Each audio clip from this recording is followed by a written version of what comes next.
ఇక్కడ యోహాన్ కనిపిస్తున్నాడు. మీ సహోదరుడనే, మీకులాగే నాకు బాధ ఉంది, కానీ నా ధ్యాస, నా పోరాటం, నా లక్ష్యం, నా గురి దేవుని మీద పెట్టుకున్నాను. కాబట్టి ఇవన్నీ నన్ను ఆపలేకపోతున్నాయి, నన్ను ఓడించలేకపోతున్నాయి, నేను ఆగలేదు.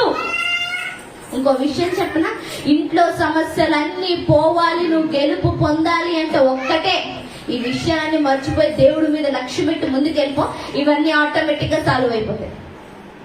నీ ప్రాబ్లము, నీ అనారోగ్యం, నీ నొప్పి, నీ ఇరుకు ఏదైతే నిన్ను కుదిపేస్తుందో, కదిపేస్తుందో అవన్నీ ఆగిపోవాలి అంటే ఒకటే కీ, దేవుణ్ణి చూస్తూ ముందుకెళ్ళిపోతే ఈ ఆపాలన్నీ ఇంకా ఆగిపోతాయి, అవన్నీ కూడా ఆగిపోతాయి. ఆయన అంటున్న మాట, పాలివాడనైనా